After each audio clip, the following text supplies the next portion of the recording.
A misty morning on the southern Roman plains. 10,000 Roman soldiers lined up in testudo formation, shields glinting in the sunlight. In the distance, a deep roar, unlike anything they had ever heard. A 60-ton mass of steel, an A1 Abrams approached. No horses, no riders, just steel, fire, and something they could not understand. Today, 21st century technology against the courage of the Roman Empire.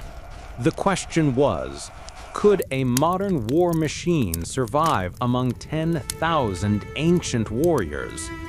No reinforcements, no spare fuel.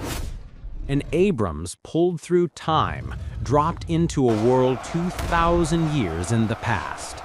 Only one chance: survive as long as possible.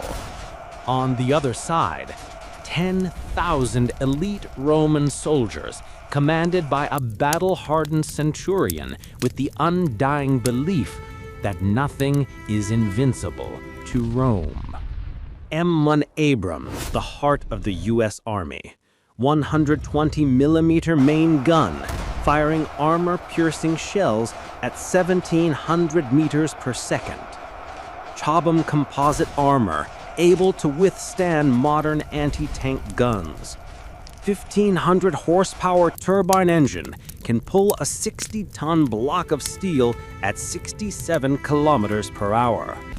On board, 3 soldiers, commander, gunner, and driver.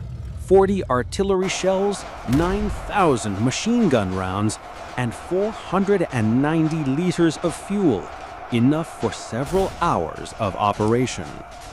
On the other side, the Roman Empire. 10,000 soldiers divided into 10 cohorts, wearing Larica segmentata armor, scutum shields, pilum spears, and gladius swords. No guns, no vehicles, but discipline, tactics, and a spirit of steel conquered half the world. They had never seen a fire-breathing metal monster, but Rome had never feared any enemy. In theory, Abrams could destroy an entire army with just a few shots. But the problem was fuel, ammunition, and vision. No radar, no supplies. When the ammunition ran out, the tank was just a 60-ton block of iron surrounded by a sea of spearmen. Meanwhile, the Romans knew how to take advantage of the terrain, cover, and surround slowly. They would not charge head-on. They would wear out their opponents over time. One side was technology, the other was millennial-old tactics. The first shot rang out.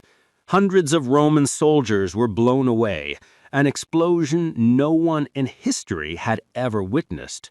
The screams turned to silence. But Rome never backed down. They split the formation into 3 groups. One group feinted, one attacked the flank, and the other dug holes and set up stakes around the tank positions. When it got dark, the tankers had to shut down their engines to save fuel. In the darkness, 10,000 men moved like ghosts, throwing spears, building barricades, and lighting fires around the area. The temperature rose, the oxygen decreased, and the tanks were completely isolated. The next morning, when the engines restarted, there was no way out. The guns were still firing, but there were only a few rounds left. Finally, when the turrets stopped rotating, thousands of men rushed forward. They couldn't penetrate the armor, but they could climb up, burn, choke the engines. An hour later, silence. On the scorched field, Rome lost 3,000 men, but the Abrams was just a cold steel carcass. Technology had killed thousands, but time and humanity still won. With more fuel, the Abrams could be unstoppable. With reinforcements, Rome would be destroyed in minutes. But in this battle, man is stronger than the machine.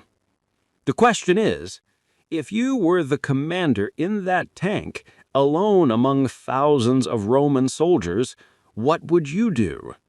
Stay and fight, or try to negotiate with the greatest empire in history?